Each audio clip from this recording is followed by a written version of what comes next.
एक मिनट। सो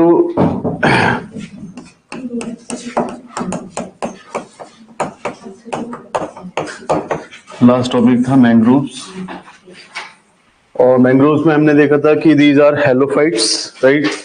ये लिटोरल जो आपकी बायोम्स है उसमें ज्यादातर पाए जाते हैं। मींस ये सॉल्टी वाटर में या सैलाइन वाटर में ज्यादा ग्रो करते हैं।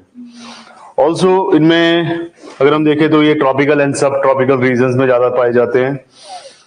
साइक्लोन के इफेक्ट को कम कर सकते हैं, सुनामी के इफेक्ट को कम कर सकते हैं। ऑल्सो ये ब्रीडिंग ग्राउंड है बहुत सारे स्पीसीज के लिए। So these are halophytes.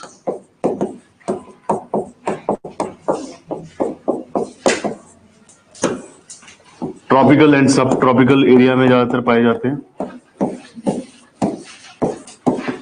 Also ये इकोटोन का पार्ट है, इकोटोन का भी पार्ट है, राइट। ज्यादातर ये लिटोरल फॉरेस्ट का एक एग्जाम्पल रहते हैं, लिटोरल फॉरेस्ट।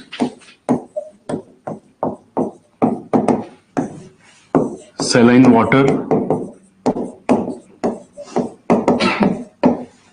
सो ये कुछ इसके कीवर्ड्स हैं। अगर आपको ये भी याद में रहता है सो आप डेफिनेशन लिख सकते हैं easily. So mangroves are the part of ecotone, right. These are the part of littoral forest. ये हेलोफाइट्स हैं, ट्रॉपिकल सब ट्रॉपिकल एरिया में पाए जाते हैं, सैलाइन वाटर में ज्यादातर ये ग्रो करते हैं। इसके अलावा कुछ था, ज्यादातर ये एस्चुरीज में, डेल्टाज में, लो लाइंग एरियाज में देखने को मिलेंगे, बैक वाटर्स में देखने को मिलेंगे, मींस कोस्टल एरिया में देखने को मिलेंगे, राइट। क्योंकि नाम ही जब मैंग्रोव है तो ये ज्यादातर आपको कोस्टल एरियाज में देखने को मिलेंगे, तटीय क्षेत्रों में देखने को मिलते हैं जहां पे समुद्र तट लगता है। फिर हमने इसके कुछ एक फीचर्स किए, विशेषताएं क्या हैं, साइक्लोन के इम्पैक्ट को प्लस सुनामीज को, इनको ये मिनिमाइज कर सकता है या फिर आपको प्रोटेक्ट कर सकता है फ्रॉम देयर इफेक्ट। हेलोफाइट खुद में ही एक इसका फीचर है, और ये ब्रीडिंग ग्राउंड है, नेस्टिंग ग्राउंड है, स्पॉनिंग एरिया है बहुत सारी स्पीसीज के लिए, फिशेस की, स्पेशली फिशेस की, क्योंकि फिशेस यहाँ पे ज्यादातर आपको देखने को मिलेंगी। बाकी लैटिट्यूड से कहते हैं आपने 25 डिग्री नॉर्थ, 25 डिग्री साउथ, वही tropical and sub tropical area में देखने को मिलते हैं। ये इनमें कुछ एक ग्लैंड्स है जिसको कहते हैं हम सॉल्ट सिक्रेटिंग ग्लैंड्स, जिसकी हेल्प से ये काफी ज्यादा जो वाटर है उसको फिल्टर कर सकते हैं।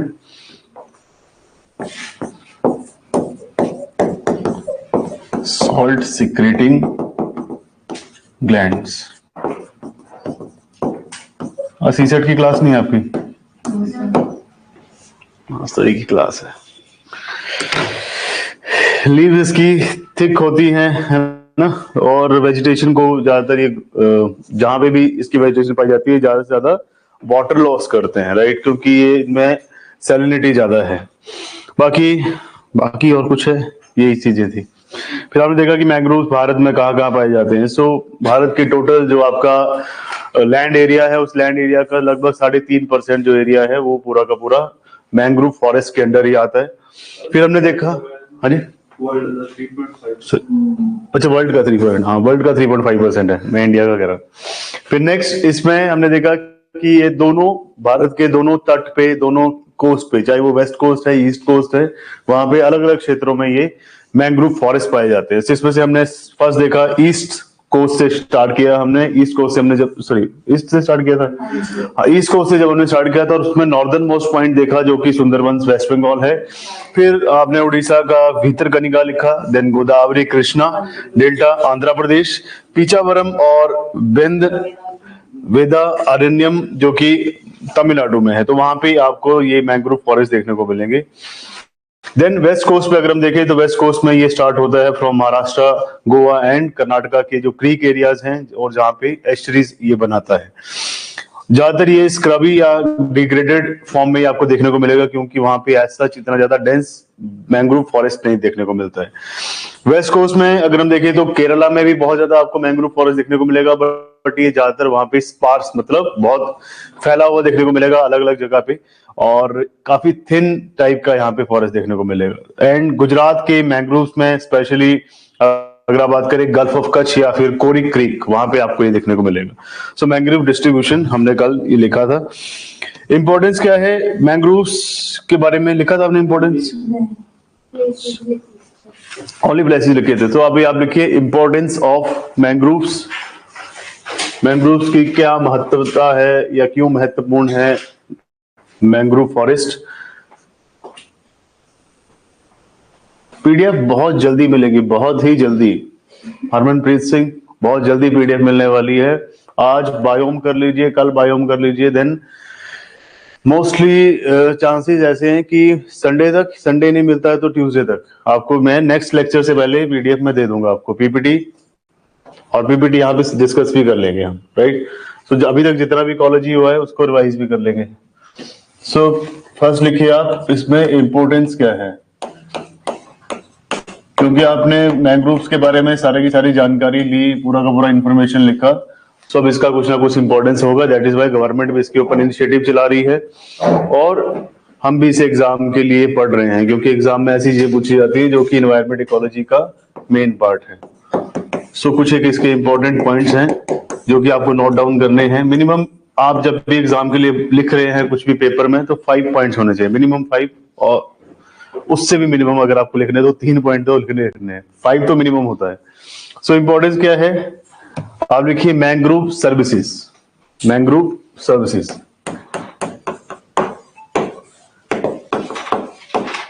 मैंग्रोव सर्विसेज, जैसे हम फॉरेस्ट सर्विसेज लिखते हैं, फॉरेस्ट भी हमें सर्विसेज प्रोवाइड करता है, वैसे ही मैंग्रोव भी सर्विसेज प्रोवाइड करता है।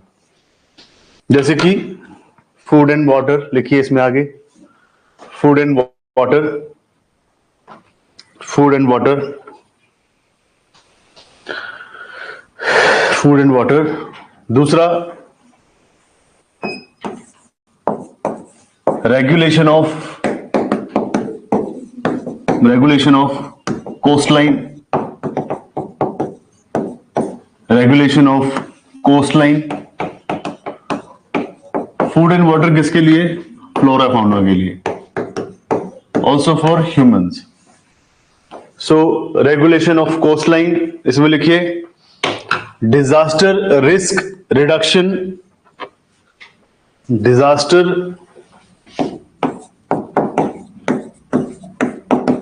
Risk reduction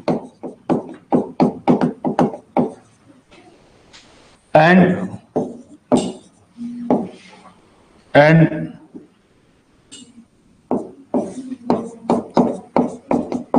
decrease in the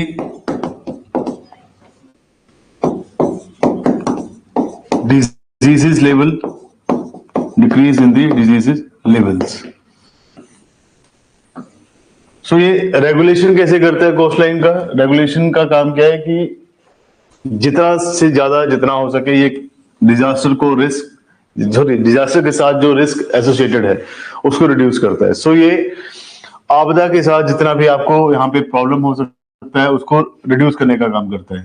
अब यहाँ पे अगर आप देखेंगे जब भी आगे साथ सुनामी या फिर कभी भी साइक्लोन आता है, चक्रवात आता है, सुनामी आती है, उसके कारण ये सारा का सारा वाटर जो है फील्ड में जहाँ पे आपकी क्रॉप्स हैं, जहाँ पे आपकी एग्रीकल्चर फील्ड्स है वहां पे पानी भर जाएगा, जहाँ पे आपका कमर्शियल एरिया वहां पे पानी भर जाएगा, जहाँ पे आपका डोमेस्टिक एरिया है फॉर एग्जांपल घर है वहां पे भी पानी भर जाएगा। उसके कारण बहुत सारी डिजीजेस फैलती है, क्योंकि वाटर बॉर्न जितनी भी स्पीसीज वाटर बॉर्न जितने भी यहाँ पे डिजीजेस हैं उनको ये काम कर सकता है। मतलब पानी से उत्पन्न होने वाली जितनी भी बीमारियां हैं उनको रिड्यूस कर सकता है। कैसे? क्योंकि ये पानी के बहाव को रोकेगा तो कम से कम पानी जो है वो आपके लैंड एरिया में एंटर करेगा। सो ये पहला तो डिजास्टर से एसोसिएटेड जितना भी रिस्क है उसको कम करता है, दूसरा जितनी भी डिजीजेज इससे फैल सकती है उनको भी कम करता है। थर्ड पॉइंट लिखिए, it helps in nutrient cycling, nutrient cycling and nutrient cycling and water purification, and water purification, and water purification. So first क्या है, ये जितने भी न्यूट्रिएंट्स होने चाहिए वाटर बॉडी के अंदर उनको उस साइकिल को मेंटेन करके रखता है। ऑल्सो वाटर प्योरिफिकेशन में काम करता है, क्योंकि इसके पास क्या है, सॉल्ट सिक्रेटिंग ग्लैंड, जिसके थ्रू ये पानी को प्योर करता रहता है। जितना भी सलाइन वाटर है उसको प्योर करने का ये काम करता है। नेक्स्ट लिखिए fourth point, cultural spiritual and recreational facilities. Cultural, spiritual and recreational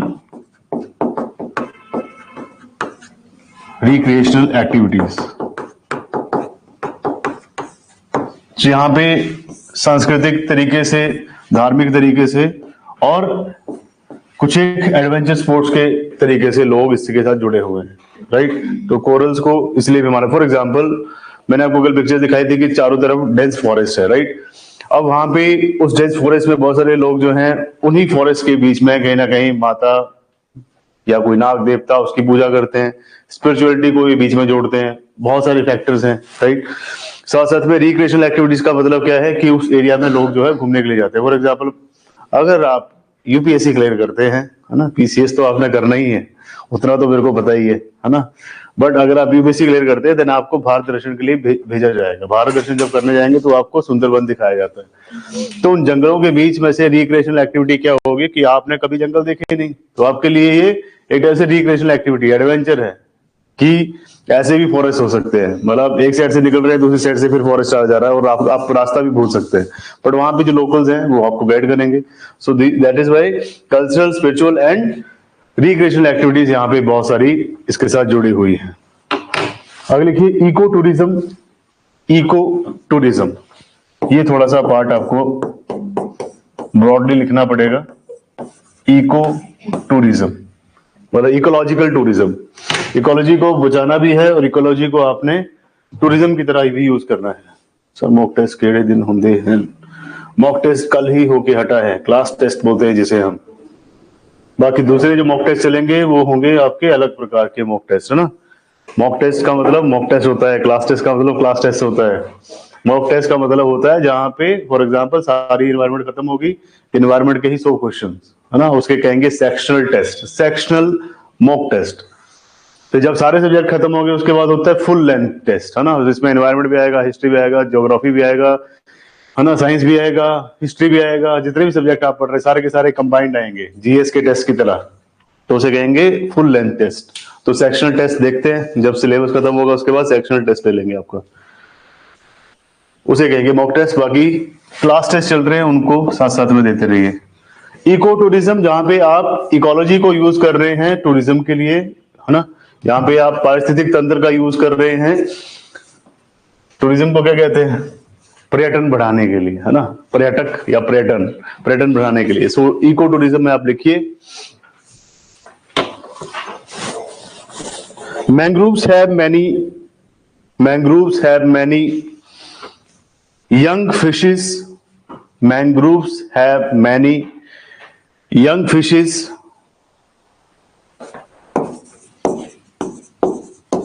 Young fishes, jellyfish, अर्किन्स, ये फिश के टाइप्स हैं। Mangroves have many fishes like young fishes, jellyfish, urchins, urchins, and other animals among their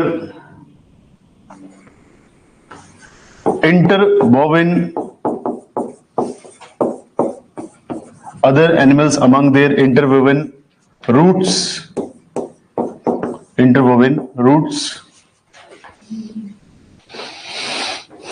making expeditions very popular,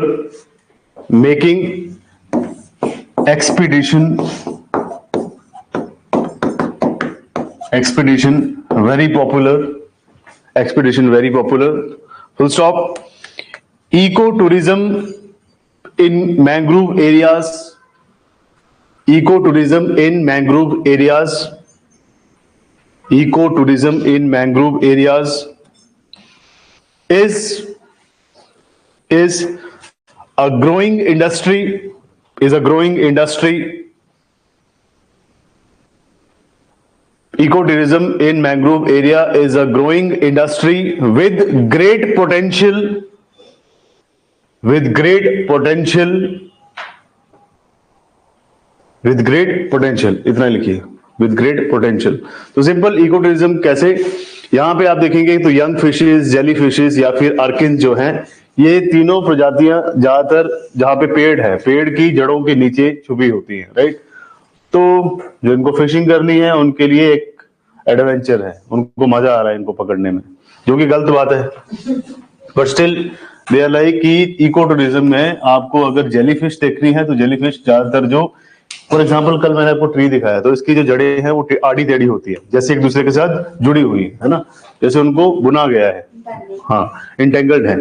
सो इन्हीं fishes को अगर आपको देखना है तो ये इनकी रूट सिस्टम के नीचे है, और ये लोगों के लिए रोमांचक दृश्य है ना, उनको लगता है कि वाह अच्छा ऐसे छुपी हुई है, सो लोग इनको ढूंढने के लिए जाते हैं. तो एक टाइप से रिक्रिएशनल एक्टिविटी है, ऐसे देखा जाए तो बेवकूफी है ये, जो जहां पे रह रहा है इकोसिस्टम में उसको वही रहने देना चाहिए. सो लोग इसको मतलब एक टाइप से रोमांचक दृश्य दिखता है इनको कि अच्छा इनके नीचे, इनके रूट सिस्टम के नीचे ये छुपी हुई है, बिकॉज उनको नीचे फाइटोप्लैंक्टन्स खाने को मिलते हैं, है ना, वो भी फूड के लिए नीचे. नेक्स्ट जो है पॉइंट वो लिखिए, coastal protection. 6th point, coastal protection. Coastal protection. आगे लिखिए इसमें ही, mangroves absorbs the energy of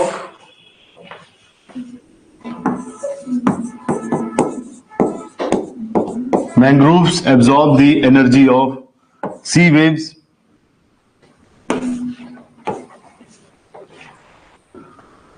that pass through them.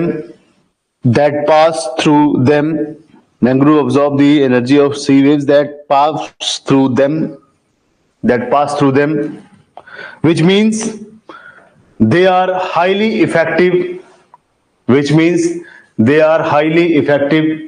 coastal ecosystem, which means they are highly effective coastal ecosystem protectors, coastal ecosystem protectors. आगे देखिए, 100 meter deep forest can reduce 100 meter deep forest can reduce 100 meter deep forest can reduce the destructive force of 100 meter deep forest can reduce the destructive force of a storm surge, destructive force of a storm surge. ये आप जब cyclone पढ़ते हैं ना, cyclone में आता है storm surge. Storm surge means जो कि आपका जो चक्रवात उत्पन्न हो रहा होता है या आंधी उत्पन्न हो रही होती है समंदर के बीच में, उसको एक टाइप से रीइंफोर्समेंट देता है, मतलब उसको पीछे से इन्फोर्स करता है, मतलब उसको पीछे से ये बैकअप देता है, राइट. ये उसको ज्यादा से ज्यादा बढ़ाने की कोशिश करता है. सो 100 meter deep forest can reduce the destructive force of a storm surge by over 90%. बहुत बड़ा ये क्लेम है, by 90%. तो 90% जो उसका प्रभाव होगा किसी आंधी का, चक्रवाती आंधी का, तो उसको ये 90% तक रोक सकता है. इतना ज्यादा इसका पावर है, पोटेंशियल है. फुल स्टॉप के बाद लिखिए, mangroves also keep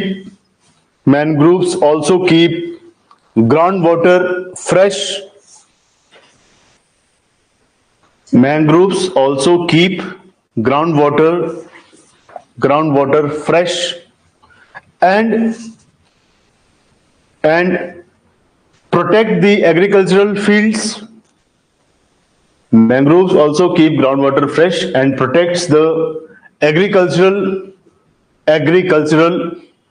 land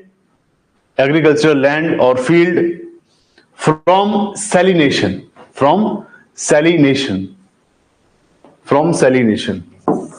तो बहुत बड़ा ये प्रोटेक्शन का काम है, ये प्रोटेक्टर की तरह काम करता है मैंग्रोव फॉरेस्ट। ये तो समुद्र की जो लहरें हैं उनकी स्पीड को कम कर देता है, राइट। अगर बहुत ज्यादा स्पीड से आ रही है तो उनकी एनर्जी को एब्जॉर्ब कर सकता है, मतलब उनको रोक सकता है। ये उसके लिए बहुत बड़ा एक हर्डल है। अगर कहीं पे चक्रवाती तूफान या चक्रवाती आंधी उत्पन्न हो रही है तो उसके पोटेंशियल को या उसके इम्पैक्ट को ये 90% तक 90% तक कम कर सकता है। ऑल्सो जितने भी आपके एग्रीकल्चरल फील्ड्स हैं उसमें पानी जो है उसको ये डीसैलिनेशन कर सकता है, मतलब उसकी सैलिनेशन या फिर उसके खारापन को, उसके जो सॉल्टीनेस है उसको कम कर सकता है। और ये ग्राउंड वाटर को भी एक टाइप से रिचार्ज करता है, साथ साथ में प्योर करता है, फ्रेश वाटर की फॉर्म में उसको बनाता है। आगे लिखिए wild life habitat, wild life 7th point, wild life habitat. Biodiversity में आपको पीपीटी से कराऊंगा, है ना, ज्यादा टाइम लगता है। इकोलॉजी आप समझ चुके हैं ना, वाइल्ड लाइफ हैबिटेट, ये सब कीवर्ड्स आपको पता होने चाहिए था। आगे फिर मैंने आपको सिंपल समझाना है कि कौन सी ट्रीटी कब हुई, किसका ऑर्गेनाइजेशन का क्या काम है। सो वाइल्ड लाइफ हैबिटेट, इसमें लिखिए mangrove forest have very high biodiversity. Mangrove forests have very high biodiversity, Mangrove forests have very high biodiversity and it supports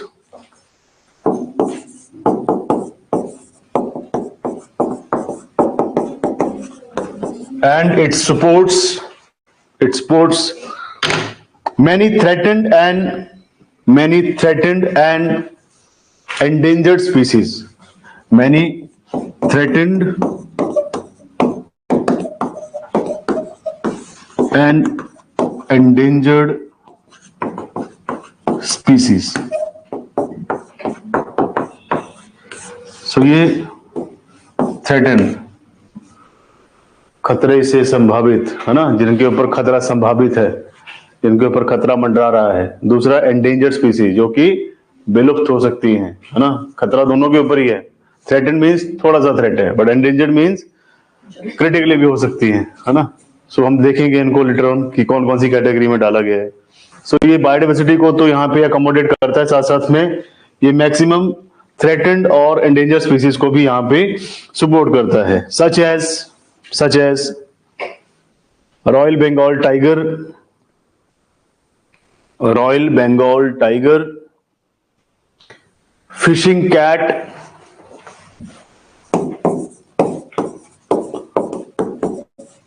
तो मैंग्रोव में कौन कौन सी आपको बायोडाइवर्सिटी देखने को मिलेगी वो आज लिख लीजिए आप, एग्जाम में अगर पूछे तो।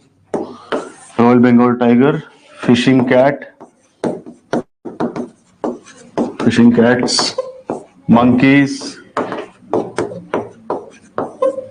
मंकीज, एक और भी है, मॉनिटर लिजर्ड,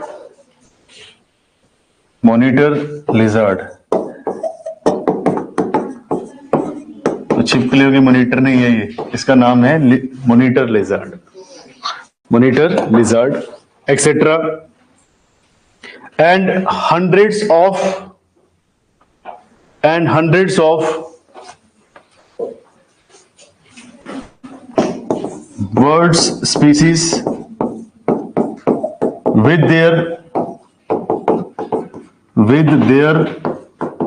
nesting grounds,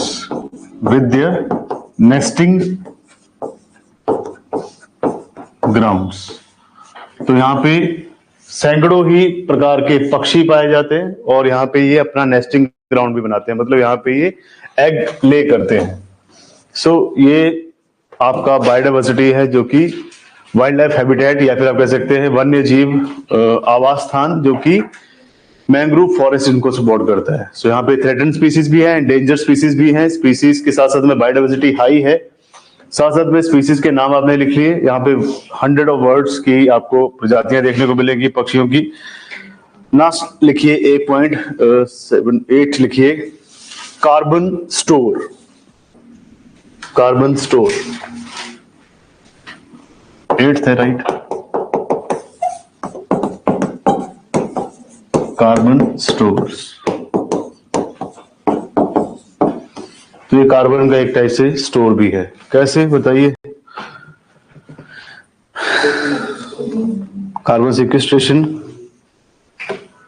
क्या होता है? कार्बन सिक्वेस्ट्रेशन एब्सॉर्ब करना।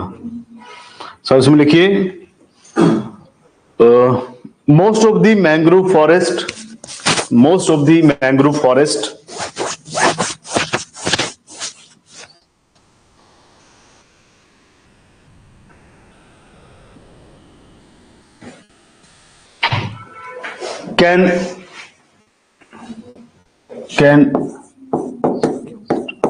can sequester, most of the mangrove forest can sequester, मतलब sequestration कर सकता है 10%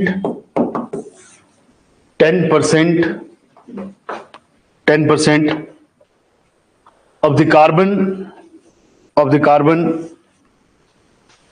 present in its surrounding atmosphere,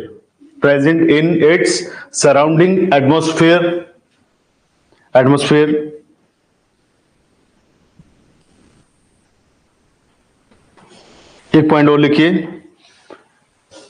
mangrove can सिक्वेस्टर, same ठीक है spelling, mangrove can सिक्वेस्टर 3 to 5%, sorry, not 3 to 5 times, mangrove can sequester 3 to 5 times more carbon per hectare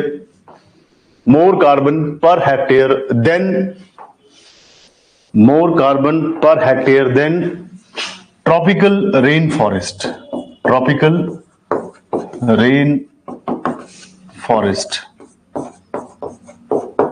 तो ये line important है, इसको अंडरलाइन करिए। ये कह रहे हैं कि जितना आपका ट्रॉपिकल रेन फॉरेस्ट कार्बन को सिक्वेस्ट्रेशन करता है, कार्बन को एब्जॉर्ब करता है एटमॉस्फेयर में, जितनी भी कार्बन डाइऑक्साइड प्रेजेंट है, उसका 3 से 5 गुना ज्यादा मैंग्रोव फॉरेस्ट अकेले 10, मतलब ऐसे तो 10% जितना भी इसके ऊपर का एटमॉस्फेयर है वहां से कर सकता है, बट ट्रॉपिकल रेन फॉरेस्ट के मुकाबले या ट्रॉपिकल रेन फॉरेस्ट के कंपैरिजन में ये 3 to 5 टाइम्स ज्यादा सिक्वेस्ट्रेशन कर सकता है कार्बन की, ज्यादा से ज्यादा ये कार्बन डाइऑक्साइड को यहाँ पे एब्जॉर्ब कर सकता है एटमॉस्फेयर से।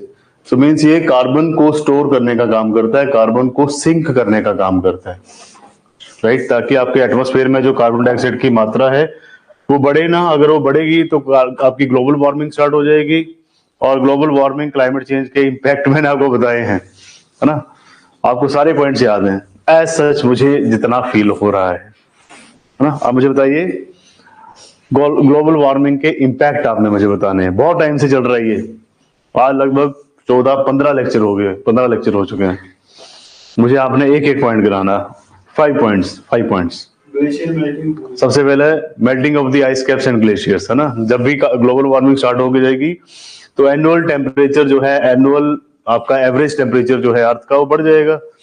टेम्परेचर बढ़ेगा, साथ साथ में ओजोन लेयर भी डिप्लीट होगी। ओजोन लेयर ज्यादा कहाँ पे फर्क डालेगी? आपके पोलर रीजन पे।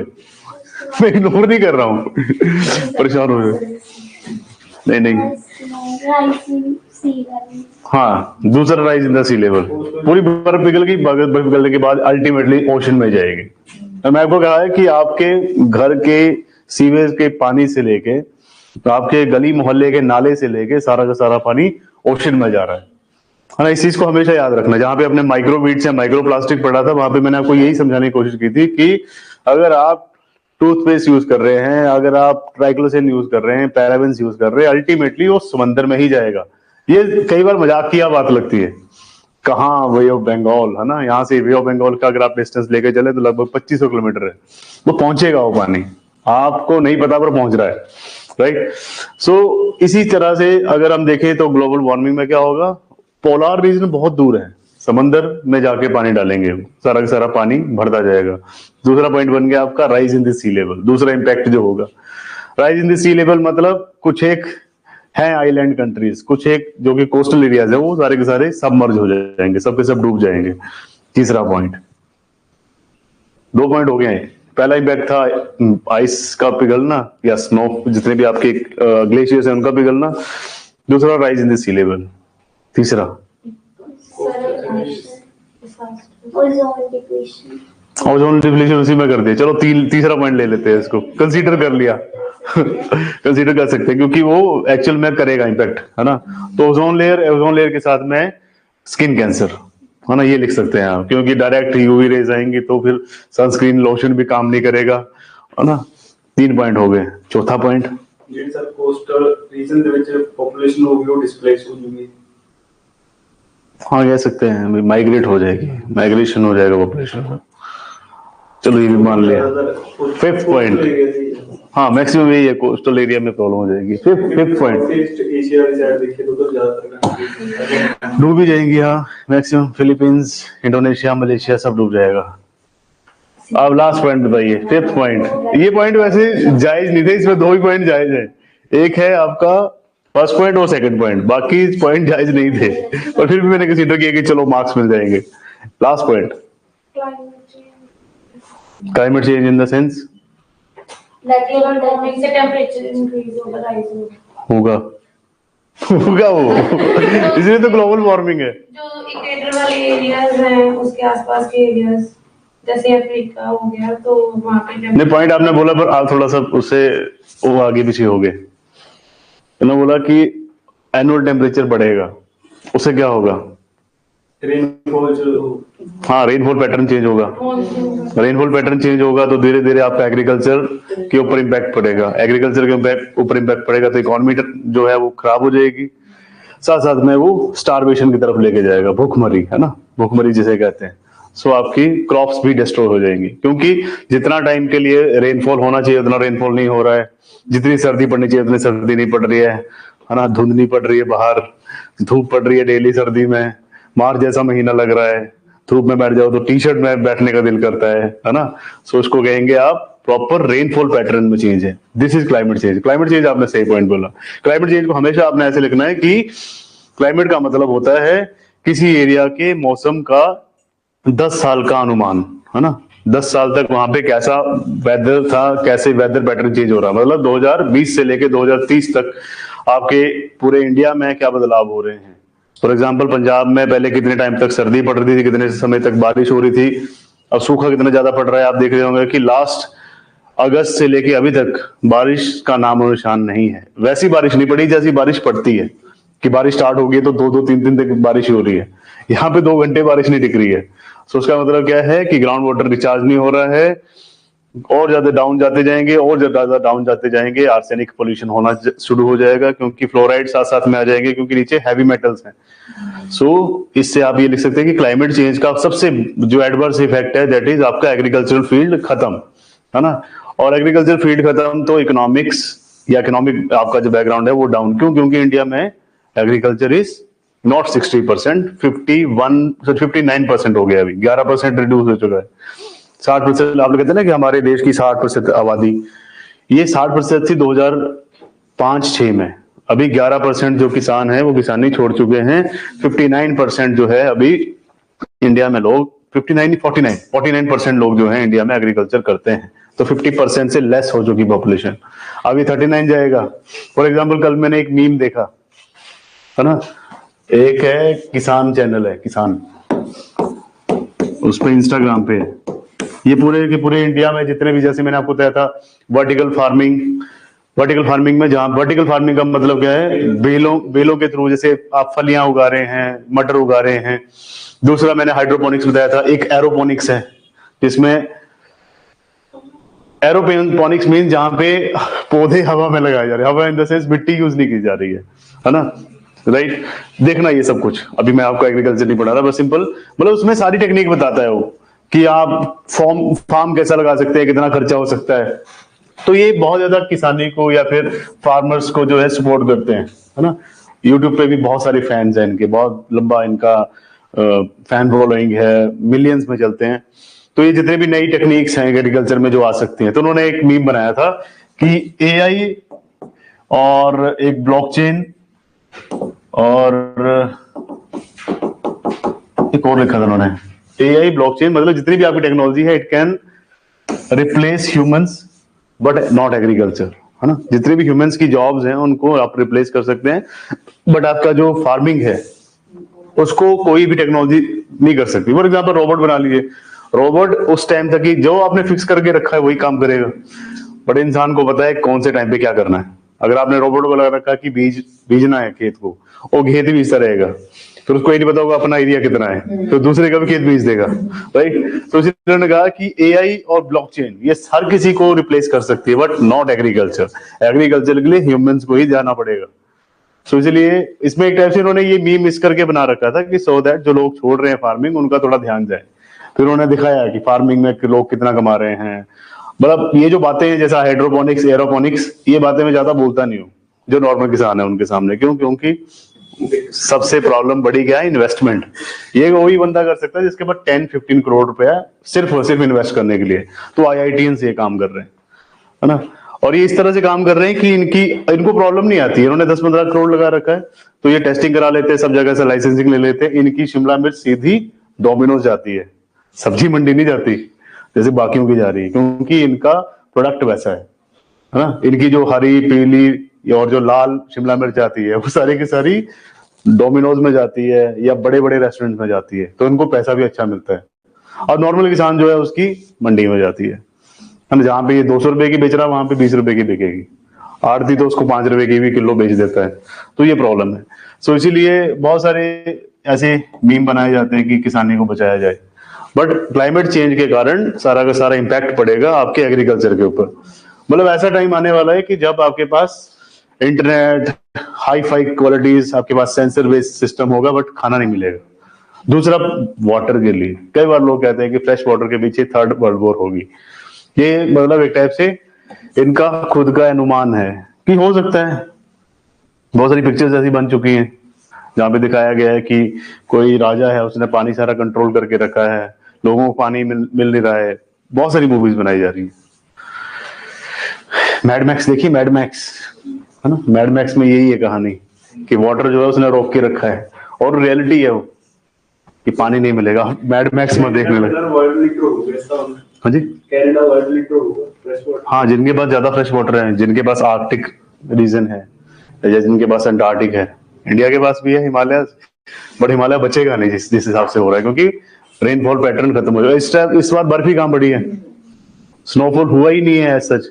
अब ये बर्फ पड़ेगी पता कब? ये अब ये जो जिसको अब कहते हैं north vastly wind and south vastly wind, ये आएगी अब मार्च में।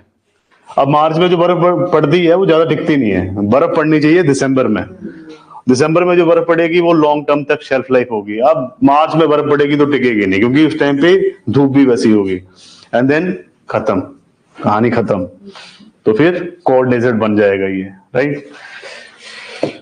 नेक्स्ट है, आपको पता है 2100 तक जो है वो खत्म हो जाना है सब कुछ, ऐसा अनुमान लगाया जा रहा है।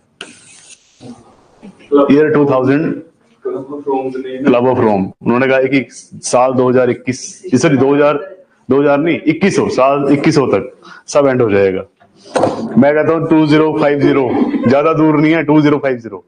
जैसा आप इम्पैक्ट देख रहे हैं 2050, इंडिया कह रहा है कार्बन न्यूट्रल हो जाएंगे हम, न्यूट्रलिटी 2070। मतलब हमने तब कार्बन कम करना है, हमारा ये टारगेट है। तब तक बचेंगे भी, क्योंकि जिस हिसाब से मौसम का बदलाव है बहुत मुश्किल है। इस साल कौन सा ईयर था, ला नीना या एल नीनो? 2020 क्या होता है ला नीना में? ज्यादा बारिश होती है? हाँ जी सर, ज्यादा बारिश नहीं होती। एल नीनो या ला नीना, कौन सा साल था? ईयर 2024 वाज ला नीना और एल नीनो। अब ला नीनो में क्या होता है या एल नीनो में क्या होता है? ला नीनो में ज्यादा बारिश होती है ओशन करंट चेंज होता सर वो हाँ वो तो है, बट मैं सिंपल पूछ रहा हूँ, in the La Nina year India experience heavy rainfall, heavy rainfall sir right? हुआ? नहीं हुआ, है ना? ऐसे होता रहा है ऐसा होता है पर हुआ नहीं। क्या हुआ? ये क्लाइमेट चेंज, ये हुआ क्लाइमेट चेंज। साउथ में वैसे तो सर साउथ में तो बहुत हुआ है पर यहाँ नहीं हुआ। नेक्स्ट है आपके पास threats to mangroves. Threats to mangroves, यहाँ पे स्विच नहीं है कोई। थ्रेट्स टू मैंग्रोव्स, पहला लिखिए नेचुरल थ्रेट्स।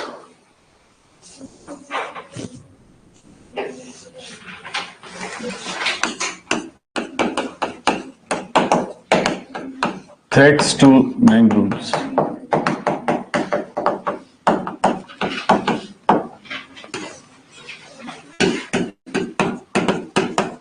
नेचुरल थ्रेट कौन सा? National, natural, natural, natural threats. Natural threats पहला आएगा इसमें cyclone, typhoon and sea action.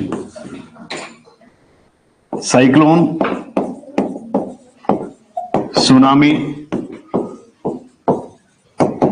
And sea action. Sea action में कुछ भी आ सकता है, टाइफून भी लिख लो।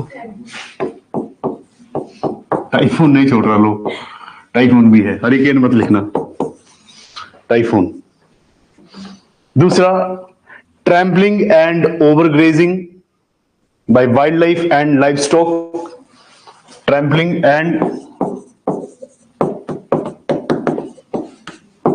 एंड ओवरग्रेजिंग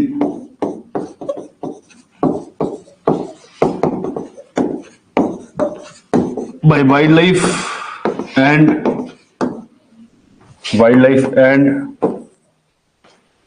एल निनो में बारिश नहीं होती, ला निना में बारिश होती है। Very good. Poor nutrition in places where people can grow and find sufficient food. Impact on La Niña और एल निनो। विंटर सीजन रिड्यूस हो गया। इट्स ओके महक, अगर आप लेट हैं तो बाद में देख लीजिए क्लास पूरी। ओजोन डिप्लीशन लिखा है, ग्लेशियर का मेल्ट होना, human activities. Okay okay okay okay. El Nino EL लिखेंगे। Trampling and overgrazing by wild life and livestock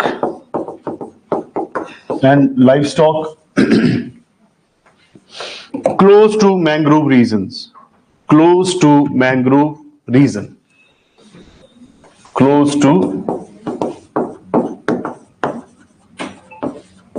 mangrove reason.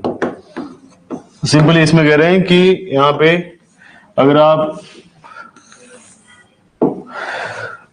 एक अमाउंट से ज्यादा अपने गाय भैंस को चराते हैं, ओवरग्रेजिंग करते हैं, तो मैंग्रोव खराब हो सकते हैं। पेड़ों का अगर कटाव करते हैं, फॉर एग्जांपल डोमेस्टिक यूज करने के लिए, है ना, as a wood as a fuel, या लकड़ी को अगर आप फ्यूल की तरह, ईंधन की तरह यूज करते हैं और इनको काट देते हैं, तो उससे भी फर्क पड़ सकता है, थ्रेट हो सकता है आपके नेचुरल मैंग्रोव्स के ऊपर। नेक्स्ट है damage bye crabs, oysters and paste. Damage bye crabs, oysters and pests. कुछ एक यहाँ पे कीटे हैं, कुछ क्रैब्स हैं, कुछ एक ऑयस्टर्स हैं जो भी इसको नुकसान पहुंचाते हैं। So oysters, crabs and pest to the young seedlings of mangroves. To the young seedlings of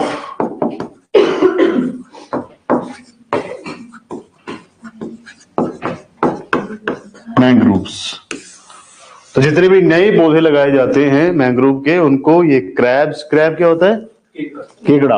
oyster मैंने आपको बताया था कि पल फार्मिंग के लिए यूज करते हैं। ऑयस्टर की बॉडी के अंदर ही पल्स होते हैं, पेस्ट किसी भी प्रकार का हो सकता है, तो ये इनको पौधों को नुकसान पहुंचाते हैं। अब लिखिए एंथ्रोपोजेनिक थ्रेट्स।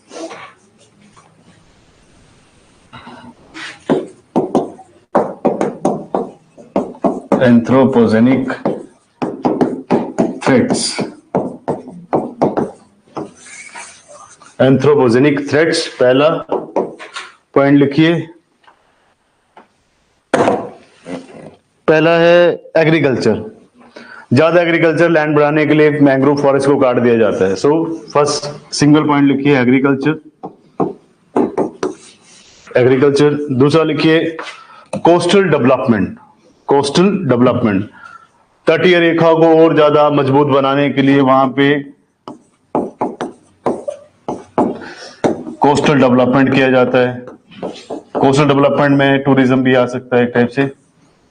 सो एग्रीकल्चर, कोस्टल डेवलपमेंट, जैसे आप कहते हैं रिटेंशन वॉल लगाई जाती है। रिटेंशन वॉल मतलब कि पानी जो है तट से ज्यादा बाहर ना आए, तो वहां पे आप तट बनाने के लिए वहां पे कंक्रीट की दीवार खड़ी कर रहे हैं। जैसे हमारे वहां डंगा बोलते हैं उसको, डंगा।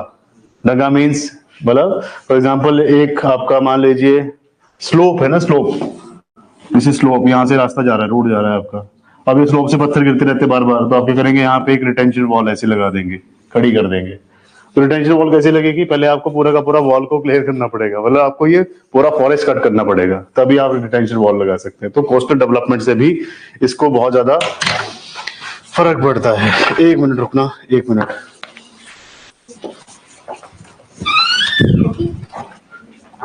चार्जिंग लगा उसको।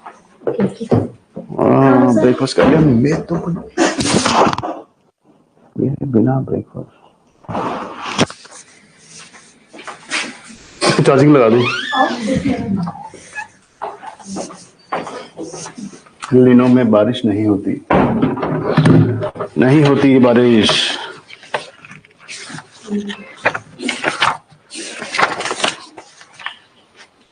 कमांड्स बायोडाइवर्सिटी हॉटस्पॉट्स, इकोलॉजिकल निशे,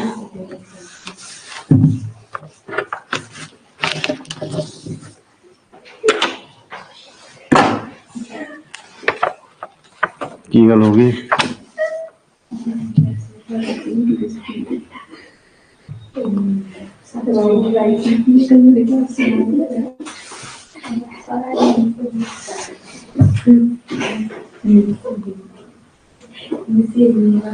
क्या था, वेटलैंड्स। एक मिनट, मेरा टैब हो गया बंद।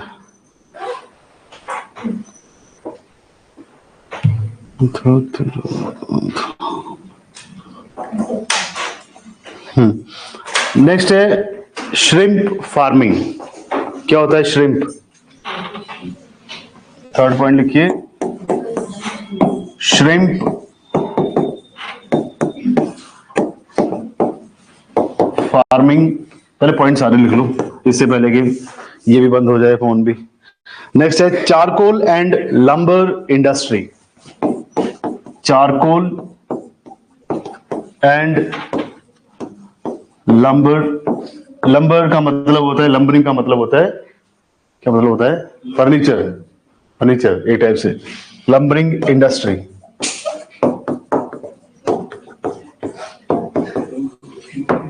किसके लिए गए थे? वो तो प्लम्बर हो गया ना। जैसे लंबर, प्लम्बर तो वही जो पाइप फिटिंग करता है बाथरूम की। लंबरिंग जो इंडस्ट्री है it is related to furniture market, है ना। तो जहां पे लकड़ी को आप काट रहे हैं, lumbering industry. For example lumbering आप पढ़ेंगे, फॉर एग्जाम्पल हम जब ट्रॉपिकल रेन फॉरेस्ट कहते हैं तो हम कहते हैं कि बहुत सारे जंगल हैं ट्रॉपिकल रेन फॉरेस्ट में, जिसे आप कहते हैं tropical evergreen forest. Evergreen forest की लकड़ी को आप यूज नहीं कर सकते फॉर लंबरिंग, है ना। क्यों? क्योंकि पहली तो बात, इतने बड़े फॉरेस्ट में आप काटेंगे कैसे, क्योंकि डेंस फॉरेस्ट है, एक साइड से काटेंगे दूसरे पेड़ के साथ अटैच हो जाएगा, तो उसको निकालना मुश्किल है। डेसिडियस फॉरेस्ट की जो लकड़ी होती है वो ज्यादा पक्की होती है, हार्डवुड होती है। इसकी जो लकड़ी है थोड़ी सी सॉफ्ट होती है, क्योंकि उसके बीच पानी भरा रहता है एवरी टाइम। तो एवरी डे 4 o'clock रेनफॉल होता है, तो यहाँ की लकड़ी को आप यूज नहीं कर सकते। डेसिडियस मतलब जहां पे साल में 2 बार सूखा पड़ता है, सूखा in the sense spring and autumn, तो उस टाइम पे उसको एक टाइप से हार्ड होने के लिए एक टाइम मिल जाता है, जैसे कि आप यूज करते टीक, शीशम, है ना, ये सारी की सारी लकड़ियां जो है बहुत ज्यादा हार्ड होती हैं। नेक्स्ट है आपके पास चारकोल। चारकोल मीन्स एक टाइप से आप कोयला बनाने के लिए इसको यूज कर रहे हैं। श्रिम्प देखता हूं मैं अब, श्रिम्प का हिंदी में मीनिंग क्या है? Shrimp farming. हाँ जी, गुड मॉर्निंग जी।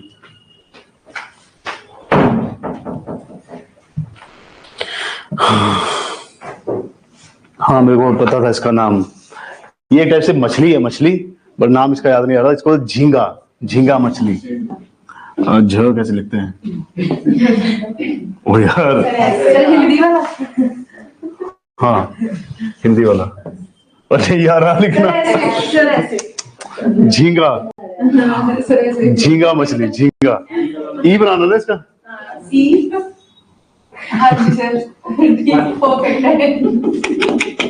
बुरा हाल है। और झींगा, झींगा, हाँ इतना समझो, इतना बहुत है। श्रिम्प मीन्स झींगा। झींगा मछली जो है ज्यादातर मुंबई में खाई जाती है, तो श्रिम्प फार्मिंग यहाँ पे की जाती है। ओवर श्रिम्प फार्मिंग मत लिखिए आप, क्योंकि अच्छा नहीं लिखा मैंने। तालाबों या टैंकों में इसको ज्यादातर उगाया जाता है, मतलब पाला जाता है, नॉट उगाया जाता है। और फार्मिंग मीन्स इसको आप टैंक में उगा रहे हैं ना। फॉर एग्जाम्पल आप आर्टिफिशियल तरीके से इसका जो है सीड ले रहे हैं, सीड डाल दे रहे हैं पानी में, फिर वहां पे आप इसकी फार्मिंग कर रहे हैं। हाँ एक्वाकल्चर एक टाइप से नेचुरली ग्रो की जाती है। एक तो नेचुरल है जो कि नदी तालाब में खुद उग रही है, उग नहीं रही है, प्रोड्यूस हो रही है। और दूसरा श्रिम्प मतलब जहां पे आप इसको खुद ही घर पे या फिर किसी अपने पर्सनल फार्म में या फिर किसी टैंक में इसको पाल रहे हैं, नॉट उगा रहे हैं। उगाना इज प्लांटिंग। सो ये आपके कुछ एक 4 मेथड्स है जिसके थ्रू मैंग्रोव फॉरेस्ट को कहीं ना कहीं एक्सप्लॉइट किया जा रहा है, उसका दोहन किया जा रहा है। अभी हमें करने पड़ेंगे बायोम्स। सो लास्ट लिखिए बायोम्स।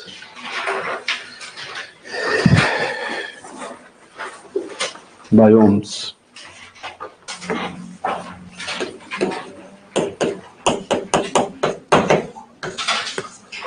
बायोम्स पुष्पाराज।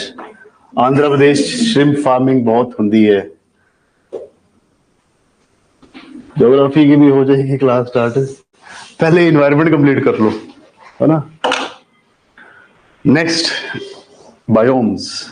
आपको याद है हमने एक बनाया था लेवल्स ऑफ द ऑर्गेनाइजेशन, जहां पे हमने सेल, टिश्यू, टिश्यूज के बाद बताओ अब cell, tissue, organs, organisms, organisms के बाद स्पीसीज आ गई थी।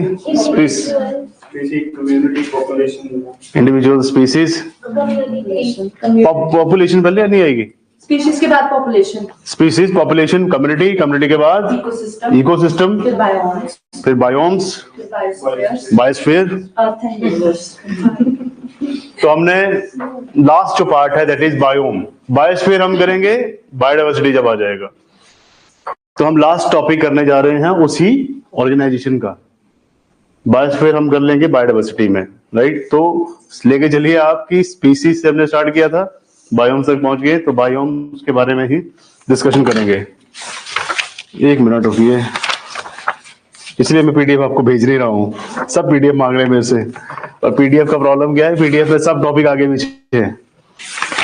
कोल्ड डेजर्ट आ गया, ठीक है। Natural vegetation, tropical tundra,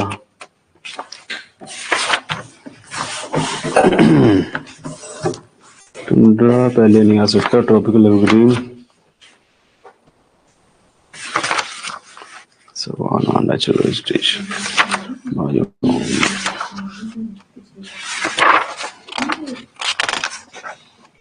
China type. Just 1 minute रुकना अब।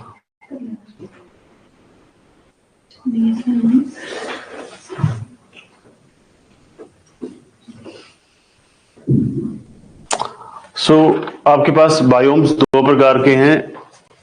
फर्स्ट है आपके पास टेरेस्ट्रियल,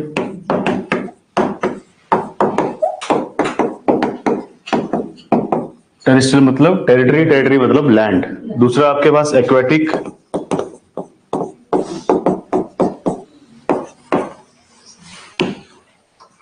अब टेरेस्ट्रियल ही काफी प्रकार का हो जाता है, जैसे कि आपके पास फर्स्ट आएगा, टुंड्रा वगैरह नहीं लिखेंगे।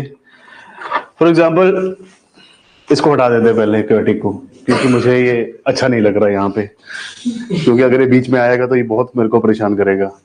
तो इसलिए ऐसी चीज जो कि आपको परेशान करे उसको रास्ते से हटा देना चाहिए। और मैंने आपको ये सिखाया है, एनवायरमेंट इकोलॉजी का ये रूल है कि अगर आपको सर्वाइव करना है तो दूसरे को एलिमिनेट करना पड़ेगा, टिल द टाइम आप ही एलिमिनेट हो जाएंगे, है ना। तो इसीलिए आपको दूसरी चीज को एलिमिनेट करना पड़ेगा। आपके जितने भी कंटेंटर्स हैं उनको एलिमिनेट करिए, कैसे, ज्यादा पढ़ के, ऑथेंटिक पढ़ के। एक होता है ज्यादा पढ़ना, एक होता है बहुत ज्यादा पढ़ना, एक होता है बहुत कम और लिमिटेड पढ़ना पर ऑथेंटिक पढ़ना, है ना।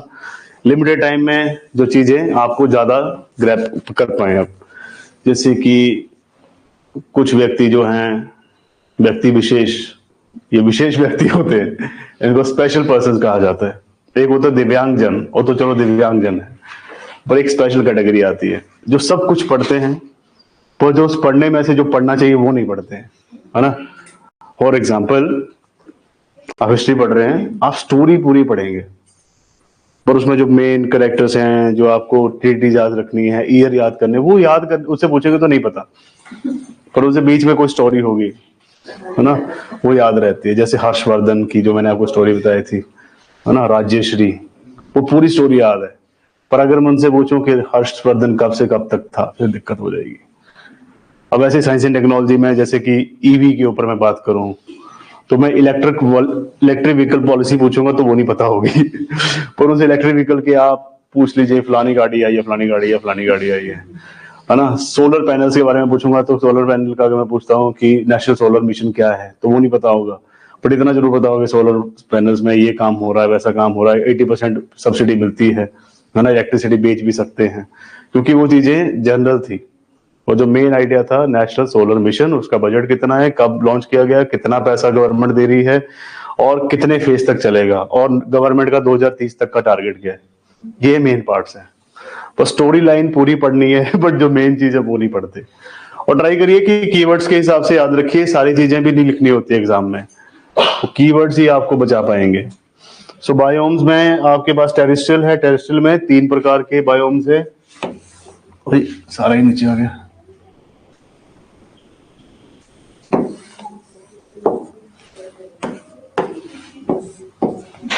सबसे पहले आपके पास क्या आएगा, फॉरेस्ट। लैंड के ऊपर बहुत सारे प्रकार के फॉरेस्ट पाए जाते हैं, जंगल या जिसे वन कहते हैं। उसके बाद आपके पास बहुत सारे ग्रासलैंड्स हैं लैंड के ऊपर, ग्रासलैंड, घास के मैदान। उसके बाद तीसरा जो आता है वो डेजर्ट है ना। तो लैंड के ऊपर ये 3 प्रकार के आपको फॉरेस्ट देखने को मिलेंगे, या 3 प्रकार के आपके बायोम्स देखने को मिलेंगे। फॉरेस्ट भी अब डिफरेंट टाइप के हैं, ग्रासलैंड भी डिफरेंट प्रकार के आते हैं। देन डेजर्ट, तो सबसे पहले डेजर्ट से स्टार्ट करते हैं, कोल्ड एंड हॉट।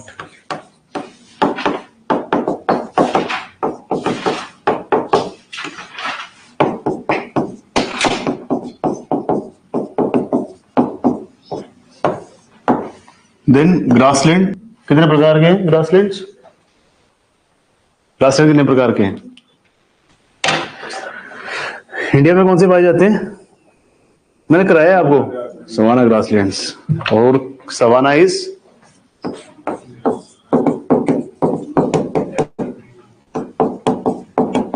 ये होता है ट्रॉपिकल फॉरेस्ट।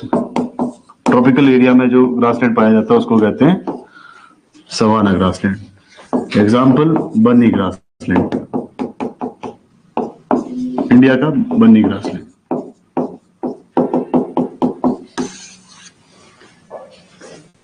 पहले क्या आ रहा था, चीता आ रहा था, फिर चीता के लिए बोला यहाँ पे आग लग जाती है गर्मियों में तो चीता जल जाएगा, मर जाएगा। फिर कुनाओ नेशनल पार्क, फिर वहां भेज दिया उसको। एग्जाम में एक बार पूछा गया कि वहां पे एक चीता में से एक मादा चीता है, मादा है ना, एक होता नर, एक होता मादा, फीमेल है ना। तो उसने पहले कब को, पहले शावक को जन्म दिया? यूपीएससी में पूछा था ना। हाँ पूछा था। तो ऐसे सवाल भी पूछे जाते हैं, पूछा था। तो आपसे ऐसे सवाल भी पूछे जाते हैं कि कब उसको, और उसका नाम था आशा, है ना, तो नाम आशा भोसले के नाम पे आशा रखा गया था।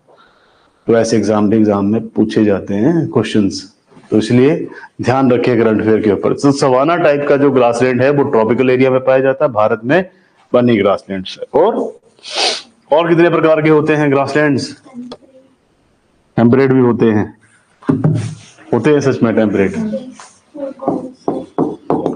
टेम्परेट का एग्जांपल देना है एक, पढ़ा है आपने ये, मुझे पता है पर भूल रहे हैं। स्टेपीज। स्टेपीज कहां पे है? जहां से आर्यन आए थे भारत में, सेंट्रल एशिया, है ना, साइबेरिया के पास भी स्टेपीज हैं। तो जो भी ग्रासलैंड टेम्परेट एरिया में पाया जाता है उसको कहते हैं स्टेपीज। Next, alpine. कौन सा? हाँ उसी में आएगा अल्पाइन, आप इसको टुंड्रा भी लिख सकते हैं। अब अल्पाइन का एग्जांपल दीजिए। अल्पाइन का एग्जांपल, इंडिया में अल्पाइन जो आपके पास, हमारे पास टेम्परेट नहीं है, सिंपल सी बात, हमारे पास टेम्परेट नहीं है, हमारे पास अल्पाइन है। और अल्पाइन में हमारे पास इसको कहते हैं मर्ग, है ना, इसको कहते हैं मर्ग, हिलना नहीं है, MERG, मर्ग। एग्जाम्पल, सोनमर्ग। सोनमर्ग है कश्मीर में, एक और है मर्ग, गुलमर्ग। गुलमर्ग में सबसे हाईएस्ट पॉइंट है इंडिया का जहां पे आइस स्केटिंग की जाती है ना। अगर आप जाएंगे तो आप वहां पे आपको आइस स्केटिंग के लिए बहुत अच्छे ऑप्शन मिलेंगे। पर गुलमर्ग भी इस टाइम रूखा सूखा पड़ा हुआ है, वहां पे बर्फ नहीं पड़ी है। सो टूरिज्म एक्टिविटी को भी बहुत ज्यादा प्रॉब्लम हो चुका है। सो अल्पाइन जो होता है उसको मर्ग के हिसाब से बांटा जाता है। नेक्स्ट, फॉरेस्ट बताइए जी। फॉरेस्ट ऐसे नहीं बनाना है इसको, मजा नहीं आएगा। कैसे लिखा जाए, चलो।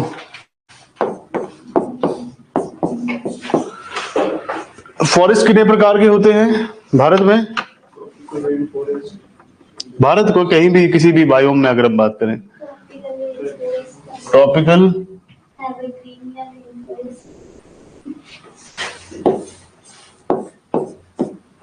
ट्रॉपिकल, दूसरा टेम्परेट, बिल्कुल बिल्कुल सही। नहीं, कॉनिफेरस तक, कॉनिफेरस का ही सब टाइप आ जाता है टाइगर, उसको बोल लिखिए। ट्रॉपिकल जो कि ट्रॉपिक्स के पास में है, सब ट्रॉपिकल एरिया में भी हो सकता है, 25 से 35 डिग्री नॉर्थ तक जा सकता है। आफ्टर दैट उससे ऊपर का जो पार्ट है दैट इज टेम्परेट, 35 से अबव और 65 तक या 66 तक दैट इज टेम्परेट। उससे ऊपर चले जाएंगे 66 क्रॉस करके या 65 क्रॉस करने के बाद 90 डिग्री तक, मतलब उत्तरी ध्रुव तक या दक्षिणी ध्रुव तक, तो आपके पास आता है कॉनिफेरस। कॉनिकल प्लांट्स होते हैं, है ना। क्यों होना पड़ता है? बर्फ पड़ती है, बर्फ पड़ती है तो बचना पड़ता है, उससे सर्वाइवल करना पड़ता है, तो इसलिए coniferous. So these are the types of forest. तो एक फॉरेस्ट में अगर आप देखें तो फॉरेस्ट 3 प्रकार के हैं, एक है ट्रॉपिकल, दूसरा टेम्परेट, तीसरा है कॉनिफेरस। ग्रासलैंड की बात करें तो ग्रासलैंड जो है ये भी 3 प्रकार के हैं। अगर ट्रॉपिकल एरिया में कोई आपका ग्रासलैंड है उसको सवाना ग्रासलैंड कहते हैं, बनी ग्रासलैंड इसका एग्जांपल है। टेम्परेट एरिया में अगर कोई ग्रासलैंड है तो उसको स्टेपीज कहते हैं, और अल्पाइन में है तो उसको टुंड्रा या एक टाइप से मर्ग नाम इसका इंडिया में है। सब जगह मर्ग नहीं कहते, सिर्फ इंडिया में सोनमर्ग एंड गुलमर्ग।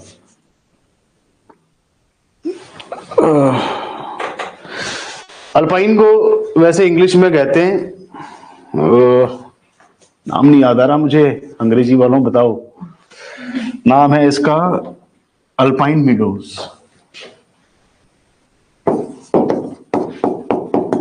ऐसे इसको कहते हैं अल्पाइन मीडोज। अरे आपने देखी नहीं है अल्पाइन मीडोज?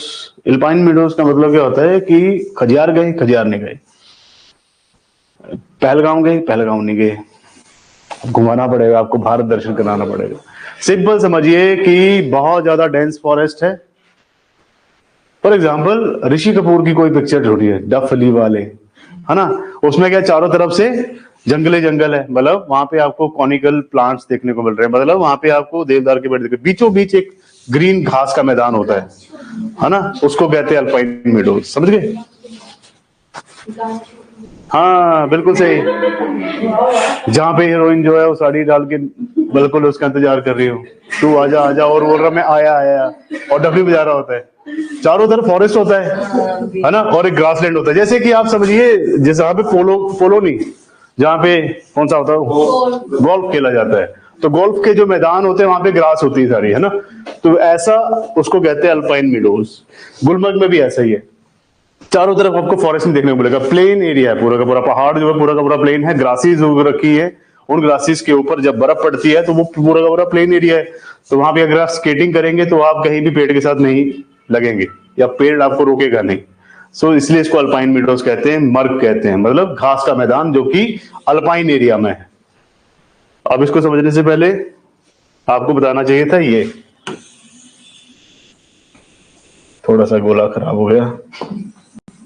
0 डिग्री, 0 डिग्री इसे कहते हैं इक्वेटर, एक लाइन जो कि आपकी पृथ्वी को 2 भागों में बांट देती है।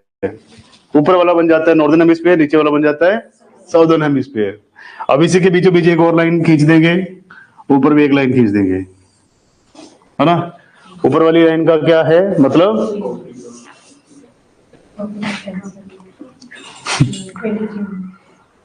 23.5 नहीं, मैं अभी और लाइन बना देता हूँ, डबल लाइन कर लेते हैं, थोड़ा और अच्छे से खेल लेते हैं। ये क्या होता है, इक्वेटोरियल लो प्रेशर बेल्ट, ये क्या है, सब tropical high pressure belt.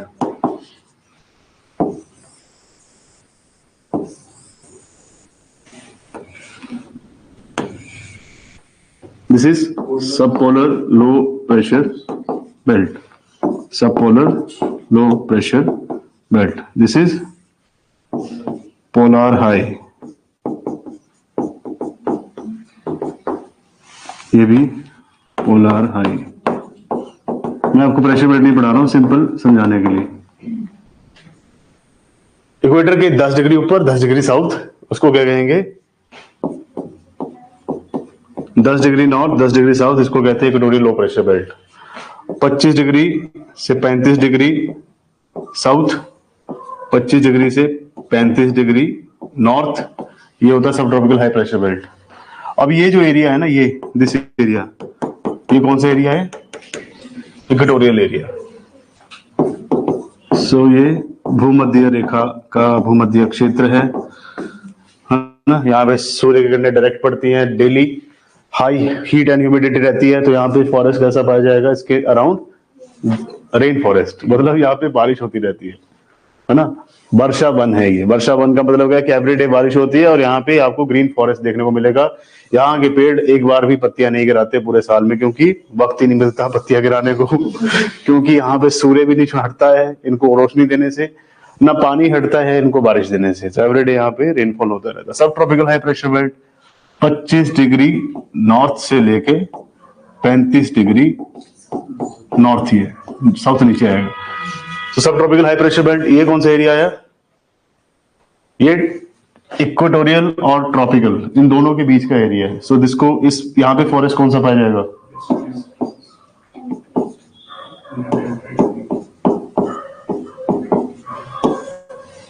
Tropical biome का ही पार्ट है ये, बट यहाँ पे आपको फॉरेस्ट कौन सा देखने को मिलेगा, डेसिडियस, डेसिडियस। तो यहाँ पे आपको डेसिडियस फॉरेस्ट को देखने को मिलेगा, ट्रॉपिकल डेसिडियस। स्पेलिंग ठीक है, DOUS DO सर, ओ क्या आगे यू पढ़ना है, OUS दिस यूएस, डी तो बाहर, अब यूएस पढ़ेगा सर।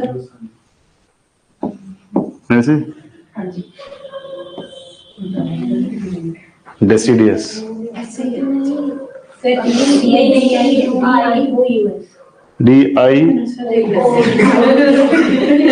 डिओज हो जाएगा ये। अरे छोड़ो, अब यहाँ देखो deciduous. Deciduous means the forest जहाँ पे पेड़ अपनी पत्तियां साल में 2 बार गिराते हैं, है ना। गिराने का कारण क्या है? क्योंकि यहाँ पे सूर्य की किरणें साल में एटलीस्ट एक बार सूर्य की किरणें इंसिडेंट होती है डायरेक्ट, जिसको कहते हैं समर सोल्स्टाइस। क्योंकि यहाँ पे 25 और 35 के बीच में, या 25 और 10 के बीच में 23.5 डिग्री आता है, तो वहां पे सूर्य की किरणें एक बार आती हैं, डायरेक्ट पड़ती हैं, तो यहाँ पे एक बार ही सूर्य की किरणें इंसिडेंट होती है डायरेक्ट। यहाँ पे 4 सीजन होते हैं। सिंपल क्वेश्चन चेंज करते हैं, इक्वेटोरियल रीजन में कितने सीजन होते हैं? कितनी ऋतुएं होती हैं? नहीं होती 4 ऋतुएं। यहाँ पे सिंगल एक ही रहेगा, पूरा साल बारिश होती रहेगी, धूप निकलती रहेगी, बारिश होती रहेगी, धूप निकलती रहेगी। ओनली 1 सीजन, है ना, जिसे कहते हैं high heat and humidity. Question पूछा गया है बेवकूफ बनाने के लिए, और लोगों ने कहा 4 सीजन 6 सीजन। सिर्फ और सिर्फ 1 सीजन। क्यों? क्योंकि यहाँ पे एवरीडे रेनफॉल होगा, फिर बादल बनेंगे, फिर रेनफॉल होगा, फिर बादल बनेंगे, फिर रेनफॉल होगा। हाई हीट रहेगी दिन के समय, शाम के समय बारिश हो जाएगी। बढ़िया है, अच्छा है। तो जहां जीना मुश्किल है। अब आपके पास आता है डेसिडियस। डेसिडियस में कितने सीजन होंगे? यहाँ 4 होंगे। नहीं, पहले मैंने इक्वेटोरियल पूछा। डेसिडियस में 4 होंगे। कौन कौन से? सर्दी, गर्मी, बरसात। एक होता है समर सीजन, विंटर सीजन, एक होता है स्प्रिंग, एक होता है ऑटम। बरसात नाम का कोई सीजन नहीं होता। बरसात इज जस्ट अ मॉनसून, है ना, उसको मॉनसून सीजन नहीं कहेंगे। That is the seasonal reversal of wind, जिसमें पवने अपना रास्ता 2 बार बदल रही है। एक बार तो ऊपर की तरफ को चढ़ाई कर रही है, दूसरी बारी में नीचे की तरफ को, साउथ की तरफ को जा रही है। एक साउथ वेस्ट, एक नॉर्थ ईस्ट, मतलब 180 डिग्री रिवर्सल करती हैं ये। जिस रास्ते से गई उसी रास्ते से वापस जाएंगी। तो बरसात नाम का कोई सीजन नहीं है, पर हमने बना दिया है एक्चुअल में। But there are only 4 season, summer, winter, autumn and spring. तो यहाँ पे 4 सीजन होंगे। समर्स में हाई हीट रहेगी, ह्यूमिडिटी रहेगी। दूसरा आपके पास जो है that is winter, dry and humidity कम रहेगी बट बहुत कम रहेगी। अब स्प्रिंग, जहां पे पत्तियां गिरेंगी। क्यों? क्योंकि स्प्रिंग में गिरेंगी नहीं, आएंगी, पर ऑटम में गिरेंगी। ऑटम कब होता है? एज सच ज्योग्राफी के हिसाब से autumn should be in India अक्टूबर सितंबर का महीना, बट ये भी थोड़ा सा आगे बढ़ चुका है एज सच। जैसे गर्मी, सर्दी, बरसात आगे बढ़ रही है। और स्प्रिंग कब आता है? यही अभी जो वक्त चल रहा है, लगभग आपका फरवरी मिड से लेके मार्च के पहले हफ्ते तक। बसंत पंचमी भी मनाते हैं उसमें, है ना। पीले कपड़े डालने चाहिए, पीले वस्त्र धारण करने चाहिए। तो डेसिडियस। अब यहाँ पे ये टेम्परेट एरिया है।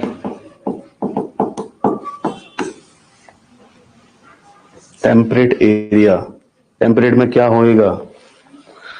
मैं तो वही देख रहा हूं इसमें क्या क्या होएगा।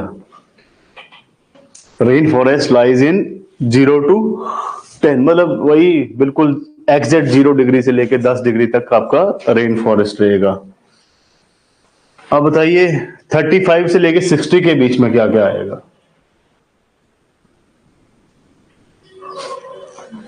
30 से 35 के बीच में क्या क्या हो रहेगा?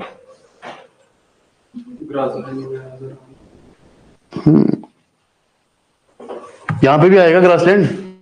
ट्रॉपिकल में भी मैंने आपको बताया ग्रासलैंड आएगा। अरे ऊपर देखा आपने, क्या नाम था उसका? Savanna grassland. ट्रॉपिकल में भी आएगा यहाँ पे ग्रासलैंड। डेजर्ट भी आना यहाँ पे। कौन सा डेजर्ट आएगा? थार। तीनों में ही ये जो स्पेस बच रहा है ना आपको, ये स्पेस, ये स्पेस, ये स्पेस, सब में फॉरेस्ट भी आएगा, ग्रासलैंड भी आएगा और डेजर्ट भी आएगा। तीनों में आएगा। डिपेंड करता है, यहाँ पे ज्यादा हॉट होएगा, यहाँ पे थोड़ा सा कम तो नहीं होता। बट द थिंग इज यहाँ पे जो आपको दिखेगा थोड़ा सा कोल्ड डेजर्ट देखने को मिल सकता है, बट यहाँ पे सबसे ज्यादा हाई ह्यूमिडिटी वाला एरिया मिलेगा। तो एक आपके पास ट्रॉपिक्स में क्या होगा? मॉनसून बायोम होगा जिसे आप डेसिडियस फॉरेस्ट कहते हैं, एक ट्रॉपिकल ग्रासलैंड होगा जिसे आपने सवाना का नाम दे दिया, और एक होगा हॉट डेजर्ट। तो यहाँ पे डेजर्ट भी होगा, तो तीनों प्रकार के होंगे। टेम्परेट में देखिए, टेम्परेट 40 से 45 लेके चलते हैं, चलो। मेडिटेरेनियन टाइप ऑफ क्लाइमेट पड़ा है, इंडिया के क्लाइमेट से बिल्कुल उल्टा है। इंडिया में बारिश समर सीजन में होती है, वहां पे बारिश विंटर सीजन में होती है। वेस्टर्न डिस्टर्बेंस कहेंगे। अब यहाँ पे इसको कहेंगे हम warm temperate type of climate, जहां पे इसको नाम दिया गया है चाइना टाइप ऑफ क्लाइमेट, है ना, या टेम्परेट मॉनसून इसे कहते हैं। यहाँ पे स्टेपीज होंगे, टेम्परेट में आपने लिखा था स्टेपीज होंगे, एंड देन मेडिटेरेनियन बायोम होगा। यहाँ पे मेडिटेरेनियन मींस मिडल ईस्ट का जो आपका मौसम का पैटर्न है वो यहाँ पे देखने को मिलेगा। थोड़ा और ऊपर चलते हैं, 60 to 65, ये पोलर से ऊपर का एरिया, दिस एरिया। अभी हमने ये किया, देन अभी ये एरिया। यहाँ पे क्या क्या होगा, यहाँ पे there is special type of climate, जैसे चाइना टाइप है वैसे यहाँ पे स्पेशल टाइप ऑफ क्लाइमेट जिसे कहेंगे आप British type of climate, marine biome जिसे कहते हैं आप, ब्रिटिश टाइप ऑफ क्लाइमेट। एक सी है, एक सी जिसको कहते हैं नॉर्थ सी, इसी के साथ एक और सी है जिसका नाम है एज़ोव सी।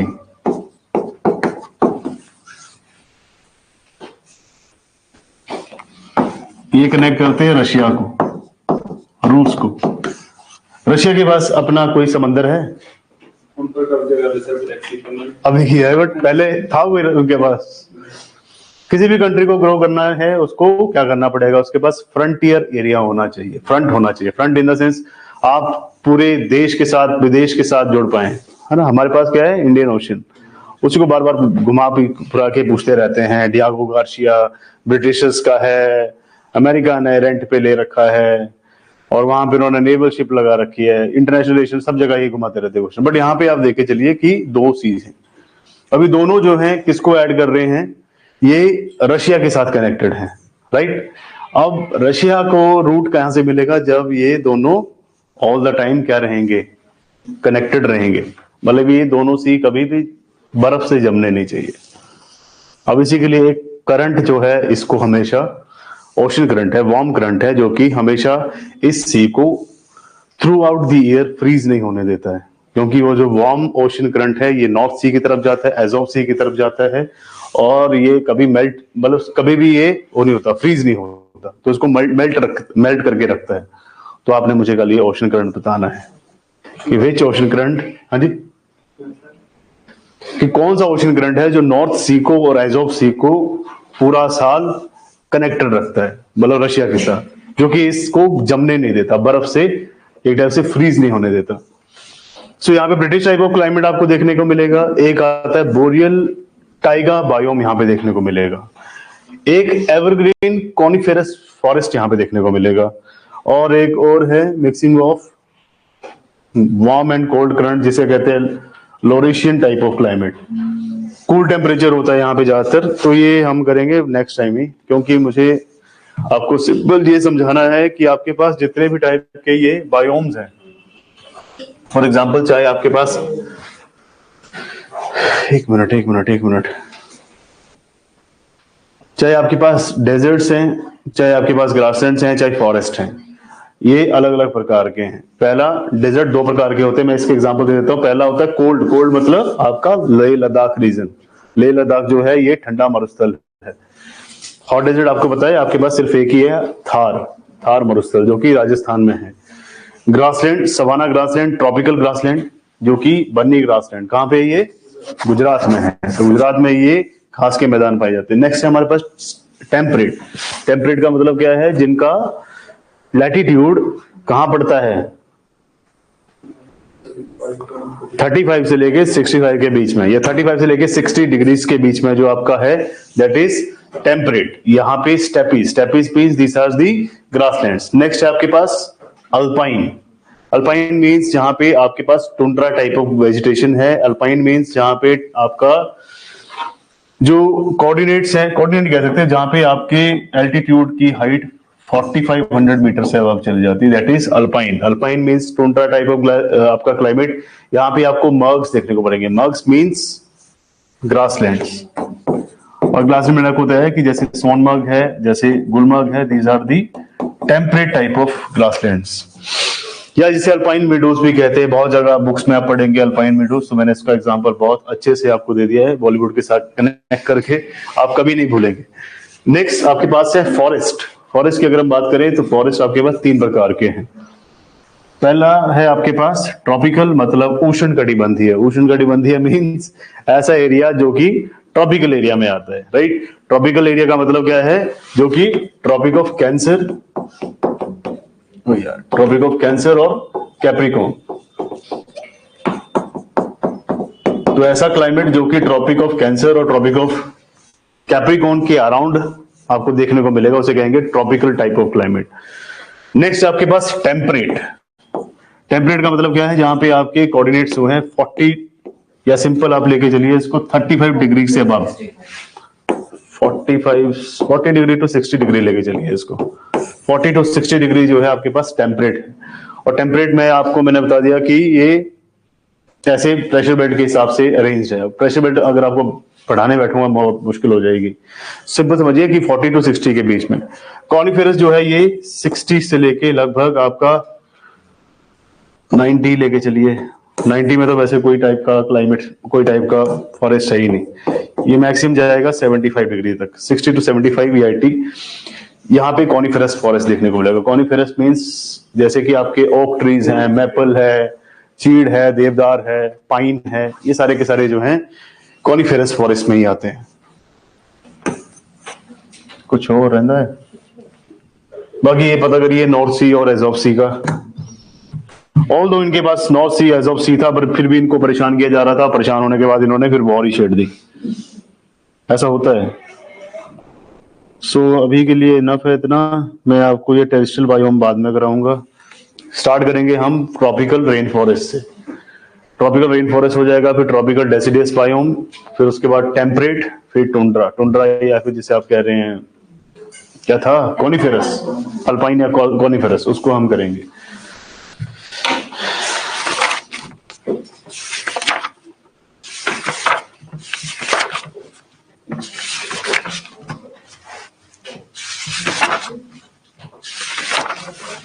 आई थिंक 11:30 तक ही बोला है मुझे क्लास के लिए। आपको कितना डाला है? 12 बजे तक। एक बार मैं कंफर्म कर लेता हूँ। अगर तो यहीं रहना है मैंने तो रुक जाता हूँ, अगर कहीं जाना पड़ा तो फिर मुश्किल होगा।